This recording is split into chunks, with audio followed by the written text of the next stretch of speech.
இன்றைக்கி சுட சுட ஆட்டுக்கறி குழம்பு எப்படி செய்யலான்னு பார்க்கலாம். திக்கான ஆட்டுக்கறி குழம்பு எப்படி வைக்கலான்னு பார்க்கலாம். சுட சுட சாதத்துக்கு ரொம்ப நல்லாயிருக்கும். சாதத்துக்கு, சப்பாத்திக்கு, இட்லி தோசைக்கு இதுக்கெல்லாம் ரொம்ப நல்லாயிருக்கும். சுவையான முறையில் எப்படி செய்யலான்னு பார்க்கலாம். வாசமாகவும் இருக்கும், நல்லா குழம்பும் மணமாகவும் இருக்கும். இது எப்படி செய்யலான்னு பார்க்கலாம் வாங்க. அடுப்பில் குக்கரை வச்சுக்கிறேன். 3 ஸ்பூனு எண்ணெய் ஊற்றிக்கிறேன். எண்ணெய் நல்லா சூடாகட்டும். வாசம் இல்லாத எண்ணெயாக ஊற்றிக்கலாம். எண்ணெய் ஊற்றி எண்ணெய் சூடாகட்டும். அடுத்து சோம்பு, 1 ஸ்பூன் சோம்பு சேர்த்திக்கிறேன். சோம்பு பொரியட்டும். சோம்பு நல்லாவே பொரிஞ்சு வந்துருச்சு. அடுத்து மட்டன் சேர்த்திக்கிறேன். மட்டன் 1/2 கிலோ மட்டன் க்ளீன் பண்ணி எடுத்து வச்சுருக்கேன். மட்டன் கம்மியாகவும் எலும்பை கொஞ்சம் அதிகமாகவும் சேர்த்திக்கலாம். அப்போ தான் நம்மளுக்கு டேஸ்ட் ரொம்ப நல்லாயிருக்கும். எல்லாம் மட்டனையும் சேர்த்தியாச்சு. அடுத்து கருவேப்பிலை தழை, 4 கருவேப்பிலை தழை சேர்த்திக்கிறேன். இஞ்சி பூண்டு பேஸ்ட் 2 ஸ்பூன் ஆட்டம் சேர்த்திக்கிறேன். தனி மிளகாய்த்தூள் 3 ஸ்பூன் ஆட்டம் சேர்த்திக்கிறேன். மல்லித்தூள் 2 ஸ்பூன் சேர்த்திக்கிறேன். மஞ்சத்தூள் கொஞ்சமாக சேர்த்திக்கிறேன். உப்பு தேவையான அளவுக்கு போட்டு நல்லா கலந்து விட்டுக்கலாம். நல்லா கலந்து விட்டுட்டு ஒரு 10 நிமிஷம் அப்படியே வேகட்டும். குக்கர் மூடியை திருப்பி வச்சு மூடி வச்சுக்கலாம். அது அப்படியே வேகட்டும். இந்த மாதிரி வச்சு மூடி வச்சுக்கலாம், வேகட்டும். அடுத்து பட்டை 4 துண்டு பட்டை சேர்த்திக்கிறேன். பிரியாணி இலை 2, ஸ்டார் பூ 1 சேர்த்திக்கிறேன்.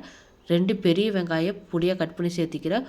1 கப்பு சின்ன வெங்காயம், ஒரு 10 சின்ன வெங்காயம் மட்டும் சேர்த்திக்கிறேன். பூண்டு ஒரு 8 பல்லு பூண்டு, தக்காளி ஒரு தக்காளி தான் சேர்த்திக்கிறேன். சோம்பு 1 ஸ்பூன், தேங்காய் 1/2 கப்பு தேங்காய் சேர்த்திக்கிறேன். சேர்த்து இதெல்லாம் வணக்கிக்கலாம். எண்ணெய் கொஞ்சமாக ஊற்றி நல்லா வணக்கிக்கலாம். வணங்கட்டும். நல்லா வணக்கிக்கலாம். நல்லா வெங்காயம் எல்லாம் கலர் மாறட்டும். வெங்காயம் தக்காளி எல்லாம் நல்லா நம்மளுக்கு கலர் மாறட்டும். கலர் மாறினா குழம்பு ரொம்ப டேஸ்ட் ரொம்ப நல்லாயிருக்கும்.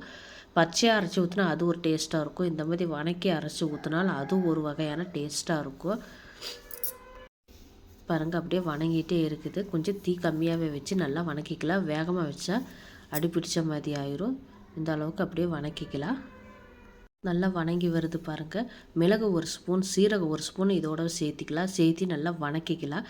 நல்லா கலர் மாறட்டும். வெங்காய தக்காளி நல்லா கலர் மாறட்டும். பாருங்கள், மாறிடுச்சு. ஆற வச்சு மிக்ஸி ஜாரில் போட்டு அரைச்சிக்கலாங்க. அடுத்து பாருங்கள், மட்டனும் இந்த அளவுக்கு நல்லா வெந்து வந்துருச்சு பாருங்கள்.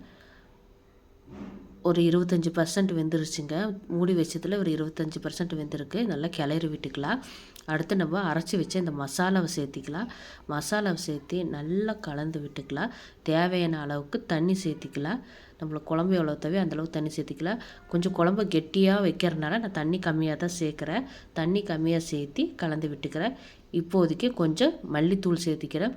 திரும்பவும் 2 ஸ்பூன் எக்ஸ்ட்ரா மல்லித்தூள் சேர்த்திக்கிறேன். இது எக்ஸ்ட்ரா சேர்க்கறனால இன்னும் டேஸ்ட் ரொம்ப நல்லாயிருக்கும். மட்டன் குழம்புனால நான் கொஞ்சம் அதிகமாக தான் சேர்த்துவேன். அது டேஸ்ட் ரொம்ப நல்லாயிருக்கும். அடுத்து மல்லித்தலை தூவிக்கலாம். மல்லித்தலை தூவி விட்டுட்டு மூடி வச்சிடலாம். மூடி வச்சுட்டு 3 விசில் விட்டுக்கலாம். பாருங்கள், 3 விசில் வந்துருச்சு. கலர் எப்படி மாறி வந்திருக்குது பாருங்கள். சுவையான மட்டன் குழம்பு ரெடி ஆகிருச்சு. சாதத்துக்கு ரொம்ப நல்லா இருந்தது. இட்லி தோசைக்கு எல்லாத்துக்குமே ரொம்ப நல்லா இருந்தது. நீங்களும் இந்த மாதிரி ஒரு டைம் ட்ரை பண்ணி பாருங்கள். சூடான மட்டன் குழம்பு, திக்கான மட்டன் குழம்பு ரெடி ஆகிடுச்சு.